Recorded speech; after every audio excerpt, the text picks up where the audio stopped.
On today's episode, we're going to cover seasonal change. Now, it's finally starting to cool down a little bit in Phoenix, Arizona, but all over the country, we're about to hit fall and winter, and today we're going to give you the best advice to get your garage door ready for the seasonal change. Hey everybody, Jonathan Phillips here. Welcome to the Garage Authority podcast powered by A1. And today, I have a special guest for you, the one and only Dylan Keppley. Dylan, how you doing, brother? What's happening, my man? We're chilling. Chilling? Yeah, dude, I'm so happy to have you on. We haven't really got to hang out much since Tommy's wedding, and I got to meet Ange while we were there. Yeah, what a fun day. Dude, best. What a fun day. It's always cool. It's always, I mean, those are such great events, period. But it's always great because we got to see a couple of our guys, Chris Irwin and Justin Tatum and whatnot. So you get to see like all the boys, we all see each other at work, but to see each other outside of work. And then especially again for something like like a wedding, like what a joyous occasion. Yeah, dude. And I'm super lucky, like being a trainer in the academy. I remember meeting you the first day. Regular mustache. Yeah. Instantly nicknamed you Freddie Mercury. Yeah. From then going forward. But to watch what you've done from going into technician, now you're a branch manager at that exact company. Like what I knew whenever you came in, but like how did you come to A1? Like how did we find you? How did we attract someone like you that's been so successful here? I mean, I came out here from Pennsylvania. I was born and raised in Hershey, sweetest place Hershey on Bears. earth. Hershey Bears, yeah, Hershey Bears, Hershey Park. Place that, roll the windows down, smells like chocolate, and that's how you know. I came out here like 8-9 years ago, man, and did a couple of different things. Justin Tatum, who was a mutual friend of ours, was my next door neighbor. And he was the second guy that moved into a new development. He was the second guy that moved in. At the time, I was doing foundation inspections and termite inspections for new houses, and he had me come over and look at it. And I did it for free for him because he was an Eagles fan, because he was a Birds fan. Kansas City Chiefs, sounds rough. And so, I went over there. He's got a couple of young kids. His oldest and my son are right around the same age. So I think he was the one who brought it up to me. He was the one who brought it up to me. I worked a 6th day, and I had 2 jobs at the time. I was the only person in the household. 6 days? Yeah, I worked 2 jobs, and my day job I was salary, and I was working a 6th day to pick up like an extra day. And I remember he asked me how much money I made that day. I told him, and it was like a real Wolf of Wall Street moment of like, here's my check. And I said, prove it. And he showed it to me. And at the time, I felt like I was at a crossroads. And so he goes, I had 2 weeks of paid vacation that were coming up. And he was like, if I set this up for you, will you go? And I was like, what the heck? Like, why? Why not? Why not? Because like, what do I have to lose? And I've been here now for almost 2 years. I just kind of took a dive. On that one. It was you've seen it. It was the most daring and stressful thing I'd done since moving out here across the country. And it was just kind of taking a leap of faith. Huge. Just like ready for a change. And again, like it's been 2 years, and I haven't looked back once. It's been great. It's been awesome. And I'm telling you from like the outside looking in, like I don't want to get too deep because I don't want to get emotional on there, but being so close friends, and especially from in the academy to now to branch manager, and to see like what you've done for technicians is probably one of the greatest things as far as my position and the fact that we get to hang out. But I just want to make sure that they feel the same love and brotherhood that I did. I mean, I saw the video of you giving me the diploma and giving you a huge hug. A buddy of mine recorded that on the Zoom. And I still have that. I tell technicians I still have that, and it's not folly. It's true. And it's something to every once in a while, if you need a pulse check, pulse check to like be like, hey, where'd you come from, and where are you now?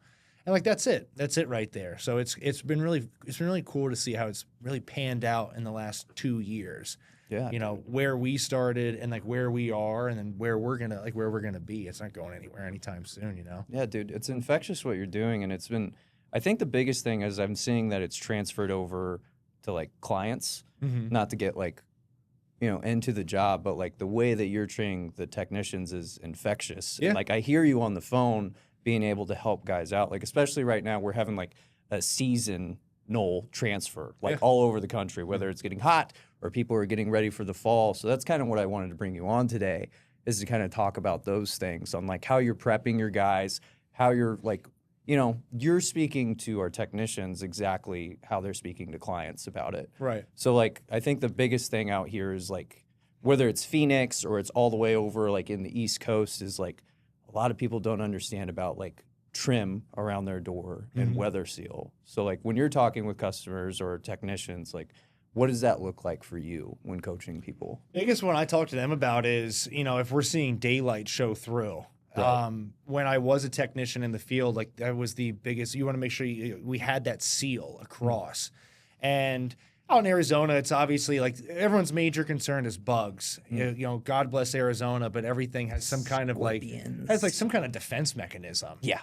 I always say that we're like the Southwest, like U.S. Australia. It's Dude, like for real. everything here has some kind of like poison, whatever. So everyone's major concern is making sure like that bottom is sealed. And, we want the rubber not to be flattened. Obviously, like the heat like really dries everything out. Right. Arizona blows through tires like crazy, and making sure the trim that goes around, it's not just nice for like the actual door, it's like the accent piece for the door. Right. But what it does is, especially in the bottom corners, is it keeps that light, and it's like that last little liquid defense before anything is going to come into those corners. So it's 100% sealed. Yeah. And then this is for here on the other side of it, for like the Minnesota boys, we have a lot of guys that train out here. Right. Whether it's at the academy or they come back for a refresher. If they're going back there and it's the cold, they need to look at those extremes and making sure that it's not shrinking up. That if there's an excessive amount of rain or anything, it's not overly porosing the bottom rubber, and making sure it's keeping that rain and everything out of the garage. Yeah. You keep a lot of important stuff in there. Even not even just your vehicles, but that's like people's. It can be like your storage unit. Some people are running whole businesses out of there. Yeah, exactly. And so you don't want to you want to make sure that you're kind of keeping the elements. You're keeping the elements out and making sure that you're looking at it, especially through those like extreme season changes, is going to ensure that you're doing so. Whether it's wildlife or whether it's the natural elements, keeping it outside where it's supposed to be. Right. And I also heard you talking with a technician the other day. You were training him on how and I heard you, I forget exactly how you put it, but you were talking about like the importance, not only the seal around the door, but like the insulation factor and what that was doing for like parts on the door, whether hot or cold, especially with like, you were saying something about longevity.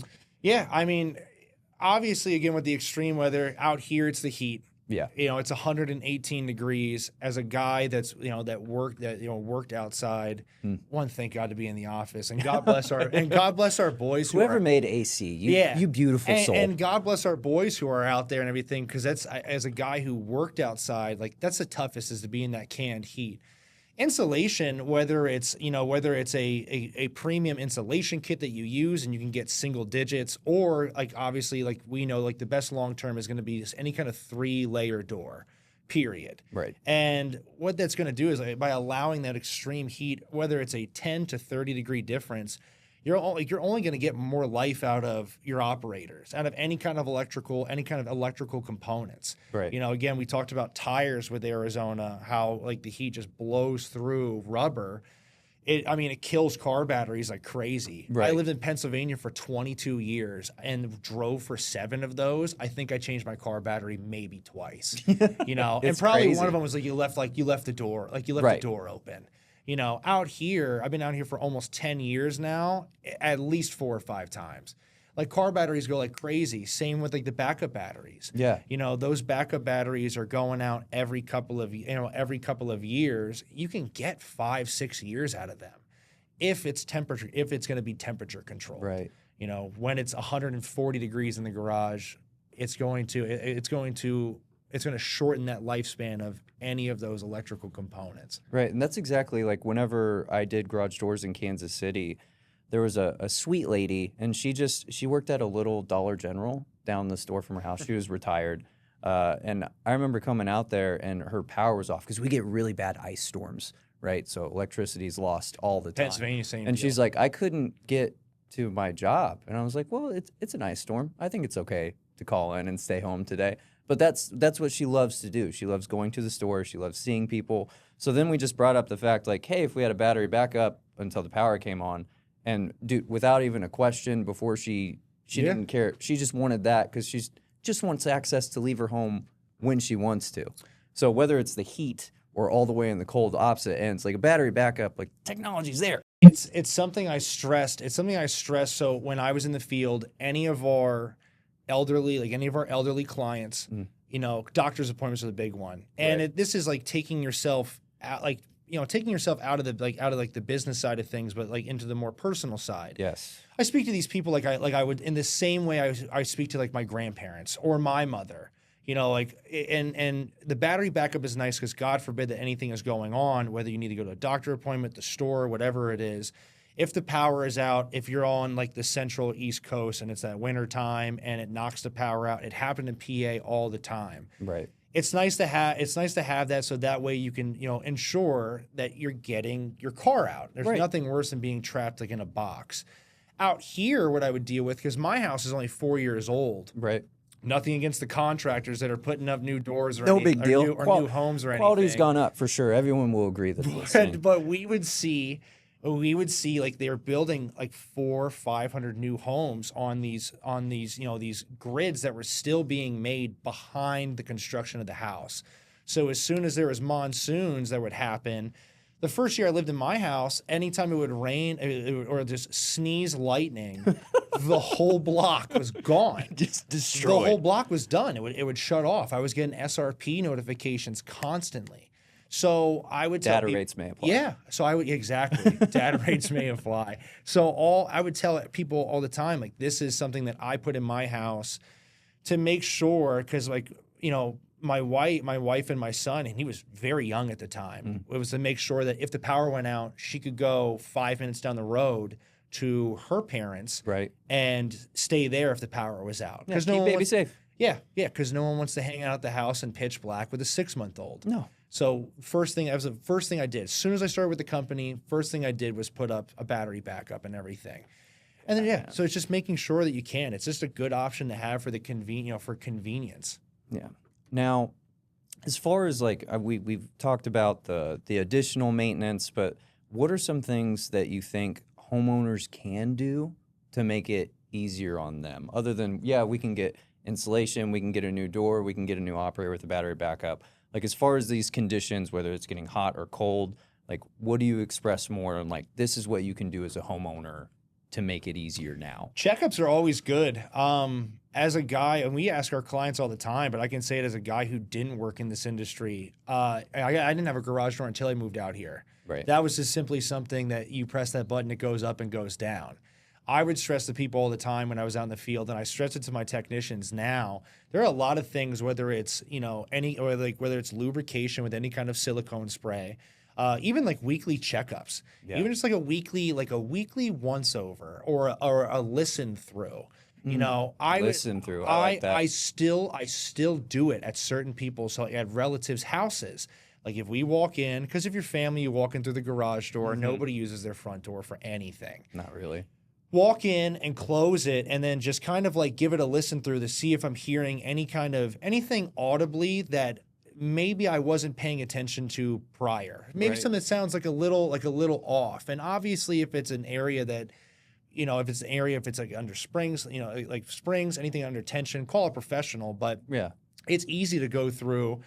Do an audible test. Do a physical look through. Make sure that everything is everything that's in contact is supposed to be it's supposed to be where it is supposed to be. And any kind of lubrication, whether it's the hinges, the rollers, you know, you can hit your springs and everything up top, but that's always good. Yeah. Once a year, I would tell our clients out here, because of the extreme weather that we go through, twice a year is always great. Yeah. Every 6 months is always going to be fantastic. You don't want your door to be dry as a bone. That's just going to cause friction. It's just going to cause friction, and that's when you're going to really start to hear a lot of that really tough squeaking and everything. And you can get that silicone spray at Home Depot for $8. Yeah, no big deal. $8. It'll take you 5-10 minutes to go through everything, and Golden. Heck yeah, man.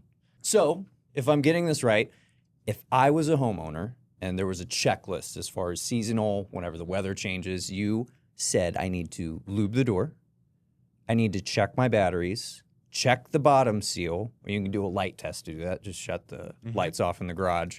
And what else am I missing? I would say a 3-point balance test. 3-point. Okay. So basically just checking the strength, integrity of your spring system that's up top. Cool. Now, again, as a guy who did home inspections, this is the one big thing that your home inspectors look for. So always, when the door is down, Okay, down. Yeah, down, fully down. That's when you can release it and everything. So you can, manually. That red pull cord? Yes, the Okay. red pull cord that's going to be on the operator. Cool. And then you can manually open and close your door. And so what we would do is you hold it at 3 different spots. Now, if your springs are doing what they're supposed to, they're going to hold it every single point. It's when they start falling through is when they're weakening. They're weakening, they're losing their strength, they're not quite holding the door up. I religiously, whether it's in Pennsylvania or was out here, check, the last thing you want when it's cold or hot is, again, a dead battery or a tire to blow out. Right. Last thing we want when it's 115 degrees or whether it's 20 degrees and you need to go somewhere is a broken spring. So that's where the 3-point balance test comes in. We can ensure if that door feels heavy, if I got to put my heels in the ground to lift that bad boy up, like that operator's having a tough time. Yeah, it's not good. It's having a tough time. And just to make sure that you don't find yourself in that situation, it's always great to be proactive instead of reactive. Yeah. If that door is heavy to lift up, and you can notice again, like, oh man, I really got to get 2 hands on this bad boy. Right. It's good to call someone out to make sure. It's good to call someone out on that end to make sure that, again, as we hit either that hotter weather, that colder weather, you're not going to be stuck. That's the biggest one. That's your whole day. That's your whole. Yeah. You're done. That's your whole day. You're done until First someone thing comes I would out there. say to people when I would get to their house is I'm sorry if this just totally blocked your entire day off. It'd be like waking up and it's like, well, there's water on my floor. Okay, well, this is what I'm handling today. Same deal. So that's all those things. 3-point balance test is perfect. Get yourself prepared for any kind of, for all seasons that you're going to be dealing with. Dylan, brother, thank you so much for coming on. It's such a fun time getting to talk to you, especially with all your expertise and the stories. It always makes me laugh. Just thank you, brother. Thanks for having me, my man.